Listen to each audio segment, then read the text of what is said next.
Bismillah. Berikutnya kita masuk dalam fase implementasi.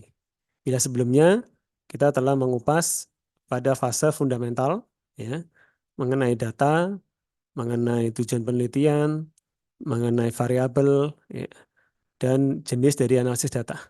Berikutnya adalah kita masuk dalam fase implementasi, yaitu bagaimana langkah awal dalam memilih uji statistik. Bila mana prasyaratnya sudah terpenuhi, ya, dan memang ada kebutuhan, ya, sesuai dengan tujuan penelitian untuk sampai pada tahap uji statistik. Baik. Langkah awal dalam proses pemilihan uji statistik, ya. Jadi yang pertama, maka kita perlu untuk memastikan dan mencermati, ya, apa tujuan penelitian yang ingin dicapai. Apakah terkandung unsur membandingkan antar kelompok, ataukah menganalisis hubungan antara dua variabel atau beberapa variabel dan seterusnya. Ya, dan ini seharusnya, ya, dan idealnya tertuang jelas di dalam tujuan penelitian. Kemudian berikutnya adalah mengidentifikasi jumlah dan apa saja variabel yang akan dianalisis. Ya. Jadi ada berapa variabel yang dianalisis dan apa saja. Ya. Kemudian memastikan kembali berdasarkan tujuan penelitian bagaimana pola hubungannya antar variabel yang akan dianalisis.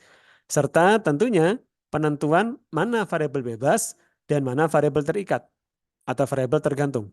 Mana variabel yang mempengaruhi dan mana variabel yang dipengaruhi. Nah, sebagai contoh di sini, ya, variabel jenis kelamin dan variabel tingkat pengetahuan. Terdapat dua variabel. Dengan satu variabel bebasnya adalah jenis kelamin dan satu variabel terikatnya adalah tingkat pengetahuan. Contoh saja. Dan secara sederhana terdapat tiga kemungkinan, ya, bentuk pola hubungan. Ini secara sederhana saja, ya, agar mudah dipahami. Yaitu apa saja? Yaitu berbentuk komparasi, perbandingan, korelasi, dan juga pengaruh. Ya. Baik, kemudian yang keempat, ya, memastikan jenis data dari variabel yang akan dianalisis. Ya, apakah nominal, ataukah ordinal, ataukah interval rasio. Nah, ini sangat penting ini nanti dalam menentukan uji statistik yang tepat. Kemudian yang kelima, khusus untuk yang tujuannya adalah untuk membandingkan atau komparasi, maka diperlukan mengidentifikasi sifat antar kelompok. Apakah bersifat bebas atau berpasangan? Ya, mudahnya adalah istilah berpasangan ini maksudnya adalah ketika sampel ini diukur dua kali, ya. Seperti pada penelitian yang mengukur before after atau pre dan post. Nah, ini berarti kan satu sampel diukur dua kali.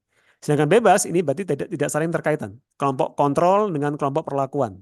Bila kita bicara di ranah penelitian laboratorium, ya, atau yang sejenisnya. Ya, kemudian yang terakhir adalah melihat tabel praktis. Nanti akan kita bicarakan, ya, pemilihan uji statistik dengan menyesuaikan hasil dari langkah-langkah yang ada di atas sebelumnya. Ya, ini adalah langkah-langkah secara ringkas dalam proses memilih uji statistik.